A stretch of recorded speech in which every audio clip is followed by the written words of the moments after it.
In my Go Editor video, I explained how I wasn't really satisfied with the lineup of shows coming out per season, and that hasn't changed. I think my last 3 videos is clear evidence of that, as I haven't exactly been releasing content focused around this medium. I'm a grumpy asshole who's just grown really burnt out by the current state of this category of media, okay? It was already pretty bad in recent years, but after this whole pandemic hit, it took an even bigger nosedive in quality, which just really leaves me flaccid, you know? I mean, don't get me wrong, that's just how I view things currently. For all I know, this could be the greatest anime has ever been from your perspective. If it is, then I think you're wrong in so many ways, but more power to you. I don't condemn the existence of shows I perceive as bad, personal taste and all that. I think Kiss X is an abomination, but if you enjoy it for what it is, then that's okay, as long as you don't hype it out to be more than what it is, which is softcore hentai. Emphasis on the last statement. Listen, I get that personal preferences are a thing, but I also think that's only applicable from a perspective of personal enjoyment. Writing is an art form, a skill. It's not a matter of an opinion when it comes to this. There is a right and wrong way of writing. If a story has no world building, has inconsistent characters and rules, then it's badly written. I have no problems if you enjoy a show that's badly written, but to claim it's a genius piece of literature when it has these qualities, then I'm going to have to direct you to the door. Now, this isn't exactly anything new. I've stated this viewpoint of mine quite a number of times in previous videos. An example being the one I made on Shield Hero. The term masterpiece, and unlike anything we've ever seen before, have been really loosely thrown around as of late. It's become very clear that people in the anime community are very quick to call something creative and daring just because it's using shock value to subvert your expectations. Subverting expectations in and of itself is an accomplishment, regardless of how satisfying it is narratively. Narratively, it might, make your entire movie fall on its face, but you subverted expectations. You know why, Rich? Because we're subverting expectations. Oh my God! Subverting expectations, not for the sake of the narrative, but to subvert expectations. That makes it good to them, which is just wrong.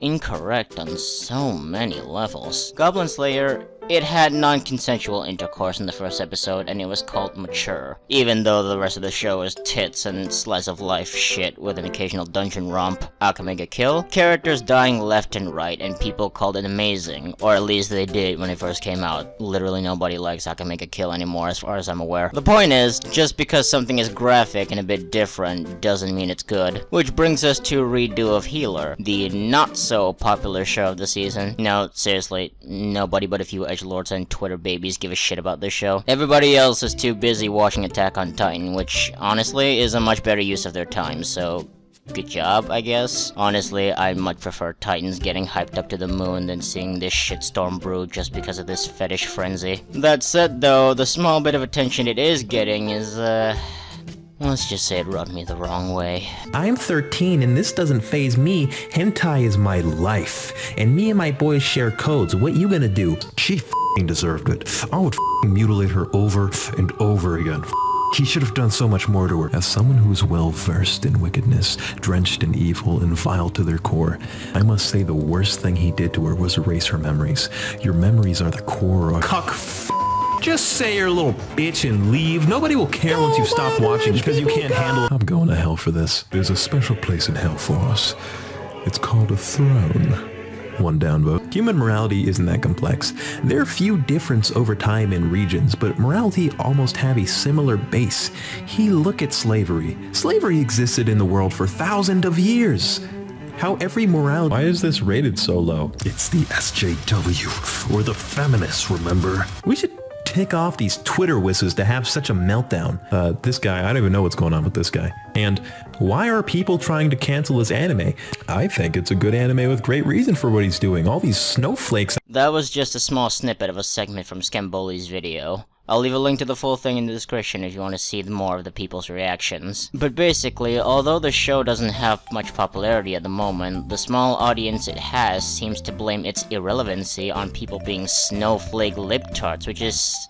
I can't say it's never happened, but it's still fucking stupid to immediately assume that just cause your weekly fat material isn't getting attention, which, by the way, does this show tread the line of becoming borderline hentai. I'm going to be straight with you. It's a bad show. Like, horrendously bad. I legitimately want to choke myself to unconsciousness while watching it. And again, just because it's bad doesn't mean it's wrong for you to like it. Sometimes a bad show just comes off as entertaining to some people, which is completely fine. The problem is when you start thinking that it's actually clever and well written and call it a masterpiece, which this show is absolutely not. As evident from the clip I showed earlier, I can already predict that the edgelords have long paused the video to go straight to the comments section to call me a sensitive snowflake. But for those of you who are sensible human beings, buckle up, because I got some bold things to say. I'm not the first YouTuber to talk about this series, not by a long shot. There's plenty of reaction videos. Chibi, Noble, and Joey have made videos on it too. Although most of these YouTubers consider this series to be garbage, most of them seem to think so just because of the existence of the raunchy bits, which are indeed bad, don't get me wrong, but that's far from everything. The series does not only fail from a moral standard, but it also fails as a story, which is going to be the main focus of this video. Scamboli kind of touched on it in his video, but that whole thing was more comedy-focused shitposting rather than in-depth analysis of the show, which is understandable. I certainly think I'm putting a bit too much effort for a video on this abomination by doing this too.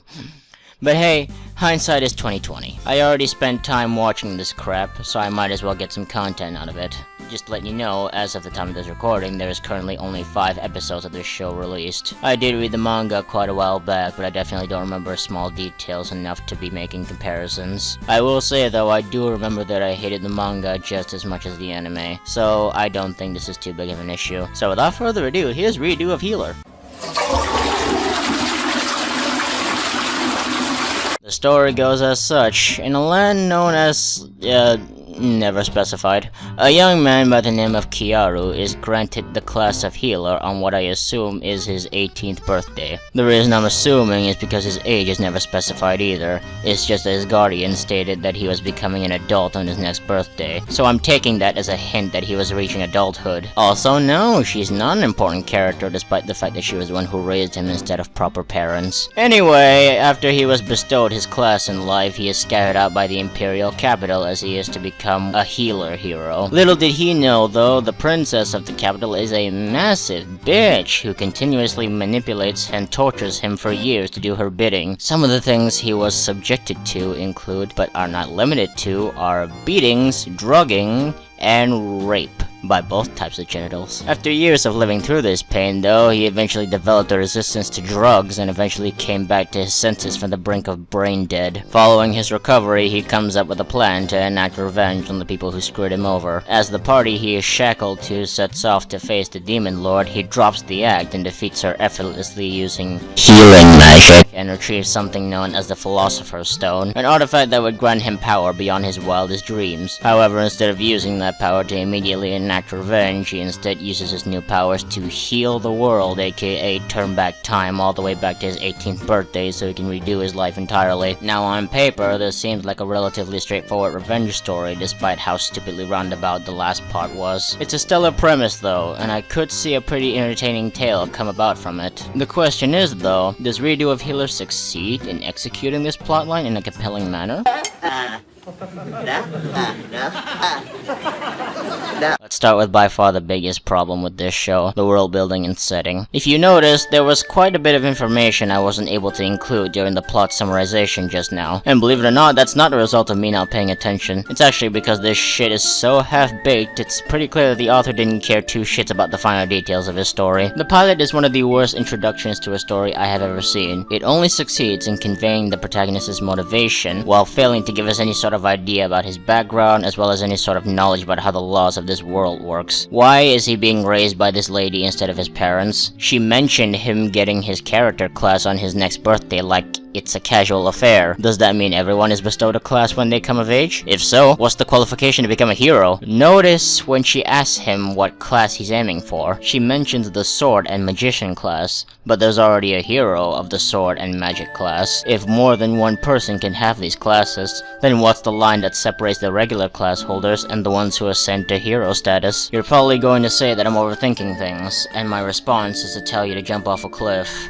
This is storytelling 101. The point of a prologue and introduction is to, surprise surprise, give you an introduction to the kind of world you're witnessing as well as the characters inhabiting it. I'm not saying the writer has to dump every bit of information on the first episode, but if they can't even get the bare minimum of information to give a brief outline on how the rules of the setting works, then I'd say that's a failure. That's not even mentioning the power system, which is virtually non-existent. Or at the very least it might as well be, since Kiaru doesn't seem to have to follow any sort of rules whatsoever. As mentioned, Kiaru is of the healer class, a term that's stretched so thin that it looks like your mother's vagina after she gave birth to you. He's not using healing magic at all. He's using every single other magic in existence, which include, but again are not limited to, absorption magic, body morphing, mind control, and imitation. In any other story, all of these other spells are clearly different kind of magic altogether. The author of this shit show seems to believe that it's completely acceptable for Kiaru to be able to do all of this as long as he claims everything he's doing is healing magic. If you are seriously convinced that this isn't stupid, then I genuinely urge you to seek professional help. Your mother might have dropped you as a child. Sue that hag for a fat check. How the fuck does magic even work in this godforsaken world?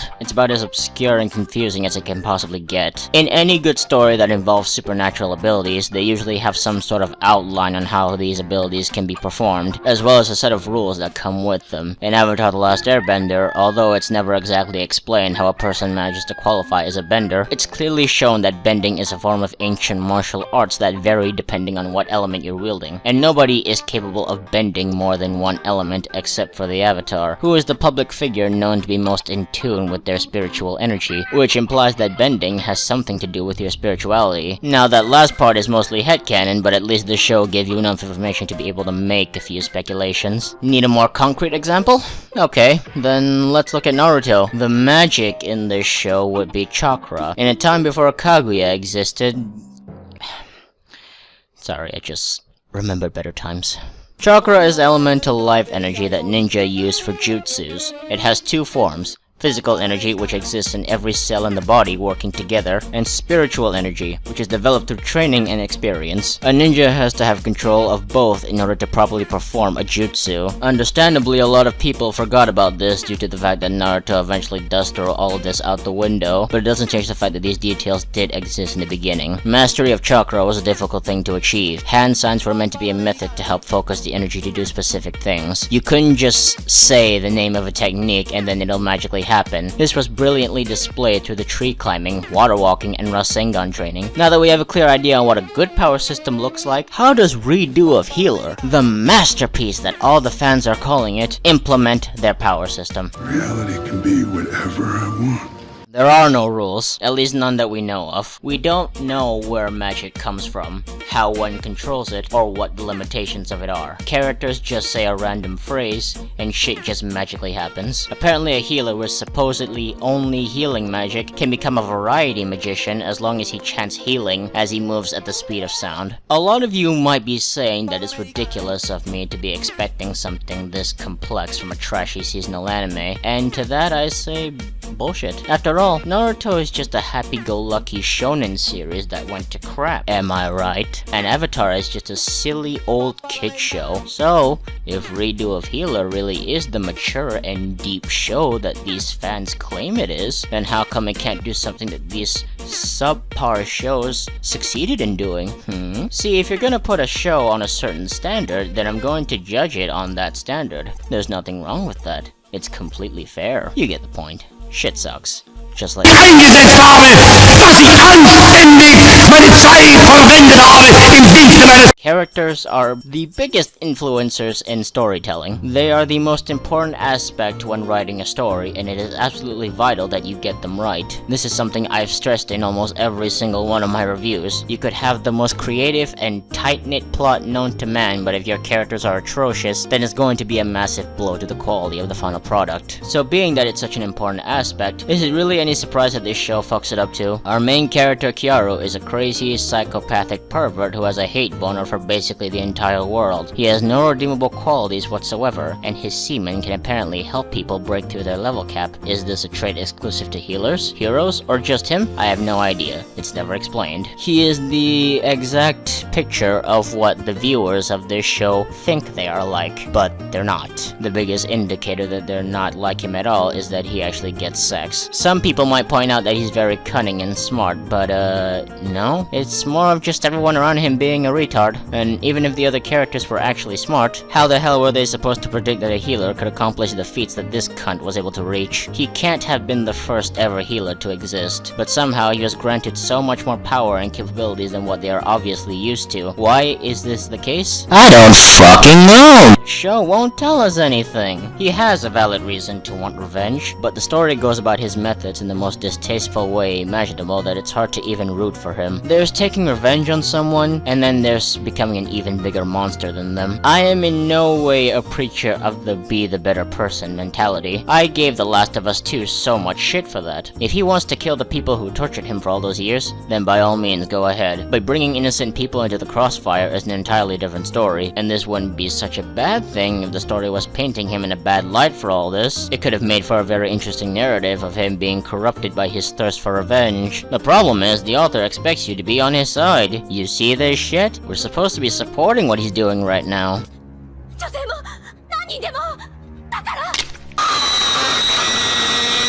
I guess I can give them credit for having the balls to fetishize rape this shamelessly. Shitty ass writing, but at least you had the balls to do it. The sad thing is, Kyaru is the least terrible of the bunch, because unlike the others, he actually has a reason to be an asshole. It ultimately means nothing due to how far he goes, but there's still a reason. Everyone else, on the other hand, not so much. Normally there'd be a sizable number of people in the cast that I could break down one by one, but there's not a need for that here, because everyone is the same fucking character. Every person that Kyaru faces is inherently evil for no good reason, so that he has a reason to enact torture porn by killing them in the most gruesome way he can think of. Father gets destroyed, and those who are spared are reduced to nothing but his cum bucket. Exhibit A being Princess Claire. Not saying what happened to her was completely unjustified, but we never got any sort of backstory as to why she was such a bitch in the first place, making her about as shallow of a character as mine from Shield Hero, and we all know my feelings about that show. So to sum it up, the characters are about as layered as cardboard cutouts, either having no personality at all or a single personality that's portrayed in the most eye-rolling way imaginable. Bad guys are one-dimensionally bad, and the good guys are Kyaru's dick suckers. The only character that really makes sense is Bullet, a black man with the power of firearms. What can I say except nigga? Pretty accurate. Now with all that said and done, I want to once again remind you that I don't have a problem if you enjoy watching the show. Just don't try to tell people that it's anything more than raunchy wish fulfillment. There's no deep message, and just because it's doing something that's shocking doesn't mean it's well written. It is garbage, you can love it, but it's still garbage.